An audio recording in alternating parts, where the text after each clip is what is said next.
السلام علیکم پیارے بچوں، کیا حال ہے آپ سب کے؟ میں امید کرتی ہوں کہ آپ سب بالکل ٹھیک ہوں گے۔ تو پیارے بچوں، آج میں آپ لوگوں کے لیے ایک اور دلچسپ اور مزیدار کہانی لے کر آئی ہوں۔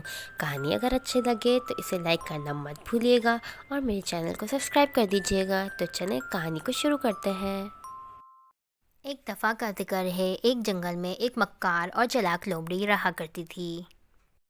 وہ اپنی چالاکی اور مکاری سے بنا محنت کیے معصوم جانوروں کو بیوقوف بنا کر اپنا شکار کر کے کھا لیا کرتی تھی۔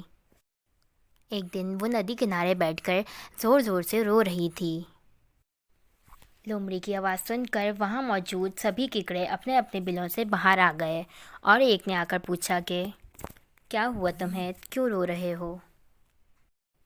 تو لومڑی نے کہا کہ میرے گھر والوں نے مجھے اپنے گھر سے نکال دیا ہے۔ تو کیکڑے نے پوچھا کہ انہوں نے ایسا کیوں کیا؟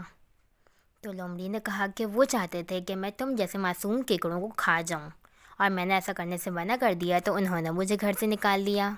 تو کیکڑوں نے کہا تو اب تم نے کیا سوچا ہے کہ تم کیا کرو گے؟ تو لومڑی نے کہا کہ اب میں سوچ رہا ہوں کہ مجھے کوئی کام ڈھونڈ لینا چاہیے۔ یہ سنتے ہی تمام کیکڑے لومڑی کی بات پر غور و فکر کرنے لگے۔ تو ایک کیکڑے نے کہا کہ یہ ہمیں بچاتے ہوئے اس کا یہ حال ہوا ہے تو ہمیں اس کی مدد ضرور کرنی چاہیے۔ پھر اس کیکڑے نے لومڑی سے کہا کہ تم ایک کام کرو کہ تم ہمارے محافظ بن جاؤ۔ اس طرح کیکڑے اور لومڑی کی دوستی ہو گئی اور وہ ایک دوسرے کو کہانیاں سناتے زندگی بسر کرنے لگے۔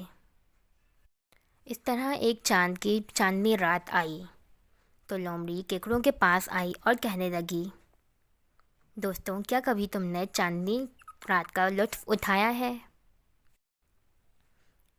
یہ کہتے ہی وہ لومڑی کیکڑوں کو اکسانے لگی۔ تو ایک کیکڑے نے کہا کہ ہم ڈر و خوف کے مارے اپنے اپنے بلوں سے باہر نہیں نکلتے۔ تو لومڑی کہتی ہے کہ تم لوگوں نے مجھے اپنا محافظ بنایا ہے تو تم لوگ مجھ پہ یقین کر کے میرے ساتھ چلو۔ یہ کہتے ہی وہ کیکڑے لومڑی کے ساتھ چل پڑتے ہیں۔ کچھ دور جا کے وہ لومڑی رونے کی آواز نکالتی ہے۔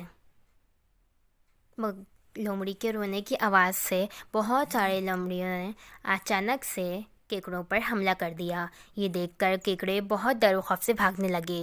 کچھ کیکڑوں کو تو لومڑی کے گروہ نے اپنا شکار بنا کر کھا لیا، مگر کچھ کیکڑے اپنی جان بچا کر اپنے اپنے بلوں میں بھاگ گئے۔ اس کے بعد سے وہ چلاک لومڑی کو یاد کر کے بہت بد دعائیں دینے لگے۔